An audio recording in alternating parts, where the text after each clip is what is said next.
అడవిలో బలంగా దృఢంగా అందమైన ఆకారంతో ఉన్న యువసింహం అందరి మన్ననలు గౌరవాన్ని పొందుతూ ఉండేది. ఒకరోజు వాతావరణం చాలా వేడిగా ఉండింది.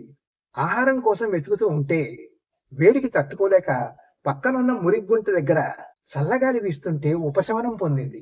పక్కనే పొదల్లో నిలబడి ఉన్న పంది సింహాన్ని పిచ్చి పిచ్చి మాటలు తిట్లతో రెచ్చగొట్టసాగింది.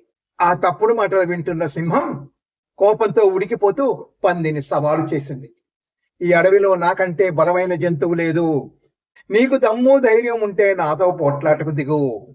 పంది ఒక్కసారిగా మురుగుంటలో దూకి ఒళ్ళంతా మురికి బురద పూసుకుని కంపు కొడుతున్న శరీరంతో సింహంతో పోట్లాటకు దిగింది. ఆ మురికి పందిని చూసి సింహం, చిచి, నా శరీరం శుభ్రంగా అందంగా ఉంది, దీనితో పోట్లాటకు దిగితే నేను కూడా మురికిదాన్ని అయిపోతాను. ఈ మూర్ఖపు పందితో పోట్లాడితే నాకేం వస్తుంది, చిచి అనుకుంటూ పోటీ నుంచి విరమించి అక్కడి నుంచి నిష్క్రమించింది. మూర్ఖులైన వాళ్ళు మురికి పందులు లాంటి వాళ్ళు. వాళ్ళ అనాగరిక చర్యలు, తప్పుడు మాటలతో మనల్ని రెచ్చగొడుతూ ఉంటారు. మనం వాళ్ళ చర్యలకు ప్రతిస్పందించడం అంటే మన ఒంటికి కూడా మురికి పూసుకోవడమే, వాళ్ళల్లా మూర్ఖులవ్వడమే. మన గౌరవం నిలుకోవాలంటే దుష్టులకు దూరంగా ఉండాలి.